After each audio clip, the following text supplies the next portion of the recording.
tingnan natin. Ay, ang ganda naman ng dalaga namin.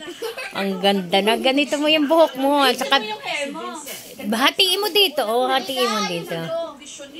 Marami siyang naging kariban doon sa kanya.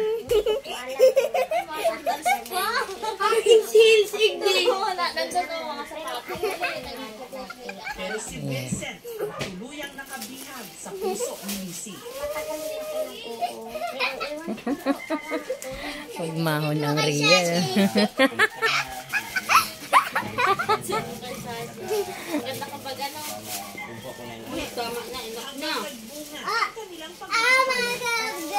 Tagal naman ang dalaga. Mahal mo sila Alex tsaka si Raven magkaklase na yun. Tatlong buwan nung nagdadalang tao si Lucy nung ipagtapat nila sa kanyang nanay Judith ang kanilang relasyon. Nagalit mama ko. Alisin mo na yan, pabili yan. Saan na yung dalaga namin? Ang bagal naman. Nanahirapan ka na tapos ganyan. Sabi niya, ang buntis ako. Doon na ako magpapalala. Saan na? Ay, ni Alex sa kuya. Sa galit, pinaghiwalay daw ni Judith sina Vincent at Lucy. Natakot daw ng gusto si Nanay Judith kung kakayanin ba ni Lucy ang pagbubuntis. Si Vincent, bakit niya ginawa? Parang tinuring ko naman siya tunay na.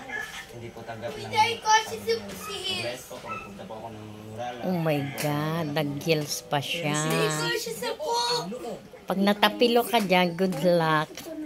Ayan. Ayan, lagay ng hair niya. Hatiin mo dito, oh. Ayan. Ang proud mama sa baby girl niya. Pero sobrang sakit talaga. Tapos mo muna kasi ang buhok na. Naalala ko lang. Ayan, dalaga na. Dito ka, tingnan ko. Oh, wow. Ayan. Tingnan dito. Tingnan ko nga. Wow!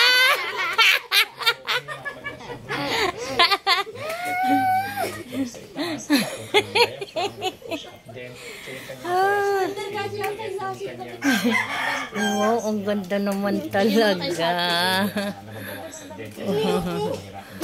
Ang ganda naman. Ayan. Oh, ayun. Hirap na. Oh, saan pa daw yun?